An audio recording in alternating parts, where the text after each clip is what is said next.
Aujourd'hui, je t'explique qu'il n'y a pas d'âge pour devenir coach sportif. Peut-être que toi, tu es sportif de haut niveau, peut-être que tu es athlète, et que du coup, tu gères ta transition, tu es en train de penser à la suite, et tu te dis, tiens, à quel âge, comment, quoi. Il n'y a pas d'âge pour devenir coach, c'est la première réponse. Ensuite, peut-être que tu es pas dans le milieu du sport, mais que si tu faisais le chemin inverse maintenant, et tu recommences au départ, tu choisirais cette voie. Sache que pour ta reconversion, il n'y a pas d'âge non plus. Je t'explique aujourd'hui pourquoi il n'y a pas d'âge, et surtout pourquoi c'est une force d'avoir de l'expérience, et comment tu peux t'en servir. Bonjour, je m'appelle Anthony Schaaf, je suis coach sportif depuis plus de 15 ans, fondateur de la franchise Perform Coach qui permet d'accompagner les coachs vers le succès, et puis du coup fondateur du BPAF Perform Coach qui lui va te permettre d'être diplômé d'État et d'officier officiellement, j'allais dire, en tant que coach sportif. Et du coup surtout le premier BP ouvert par un coach sportif qui sait du coup quels sont les tenants aboutissants de ce métier. Alors aujourd'hui, je t'explique en fait simplement qu'il n'y a pas d'âge pour être coach sportif. Pourquoi? Parce que du coup, tu vas voir les choses de manière différente. Tu vas voir les choses et percevoir les choses de manière différente en fonction de ton âge, de ton expérience et ce que tu as vécu avant. Et surtout, il va falloir apprendre à transposer ça et à le lier à ton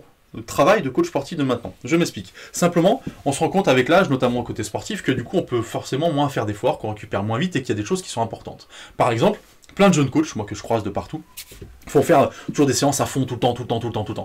Et bien quand tu vieillis, tu te rends compte que ça, parce que quand tu es jeune, tu peux les faire tout le temps, tu peux les endosser, tu peux les encaisser, tu te dis, ben, pourquoi faire attention, pourquoi faire de la mobilité, pourquoi faire tout ça, voilà, bon, tu écoutes ce qu'on te dit, mais tu le perçois pas. Quand tu vieillis, tu perçois. Hein, si tu me regardes et que tu as un âge un peu avancé, tu le perçois, parce que tu as des douleurs partout, tu le sens. Même si tu es coach sportif et que tu t'entraînes tout le temps et que tu fais attention, bah, tu as des douleurs à droite à gauche, ça commence à paraître, c'est plus compliqué, il faut que tu t'assouplisses, bon voilà, plein de choses comme ça. C'est pour ça que je te dis que si tu as un âge avancé, je donnerai pas d'âge, d'accord, si tu as un âge avancé, n'hésite pas à devenir coach sportif, tu vas amener tellement de choses positives à ce métier, par ton expérience de ton ancien métier, ou si tu as été athlète, par le fait que tu aies vécu ça en tant qu'athlète aussi, c'est un retour formidable aussi, d'accord. Mais du coup, tu vas aussi pouvoir amener toute cette concentration, ce sérieux sur des côtés différents. Si tu peux par exemple t'orienter vers la gym douce. Alors attention, hein, c'est pas parce qu'on a 40-50 ans qu'on doit aller vers la gym douce, pas du tout. Les gens qui font du crossfit, qui font des choses à fond, mais ces gens-là ont besoin et ont conscience qu'il faut s'occuper beaucoup plus du corps, de l'esprit, et ça faut que tu l'amènes. Quand tu as l'expérience, si tu es plus ancien, tu le sais ça. Et ça faut que tu le transcrives aux gens et tu vas pouvoir d'autant plus facilement leur en parler,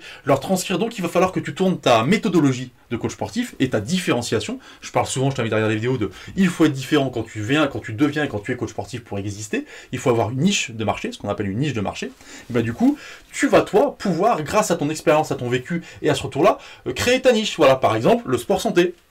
Ça te parle le sport santé, puisque toi du coup, tu sais, tu prends conscience qu'il faut faire attention au corps si on veut continuer de faire du sport en étant plus vieux. Voilà, donc ça va te parler forcément. Tu peux très bien te tourner vers des sportifs de haut niveau aussi, et leur expliquer que, attention, quand tu es sportif, à 20-25 ans, tu peux faire ce que tu veux, tu le payes pas très cher. D'accord, moi j'ai connu plein de sportifs comme ça, qui sortaient, qui buvaient un peu, parce qu'à 25 ans ça passe, par contre, arrivé vers 28-30, on peut plus faire les mêmes erreurs, il faut s'occuper de soi, bien se nourrir, bien se reposer, etc.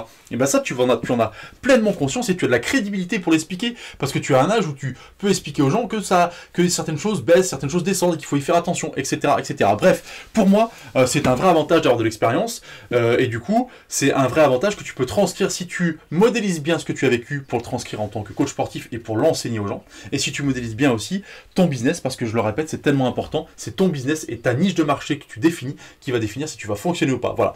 Plus d'informations sur le BP, sur la formation, tu veux devenir coach sportif, tu cliques en dessous, tous les jours tu reçois une vidéo dans ce sens-là qui te permet de savoir comment fonctionne les coachs sportifs et comment tu peux le devenir. Je te souhaite une bonne journée, je te dis à bientôt.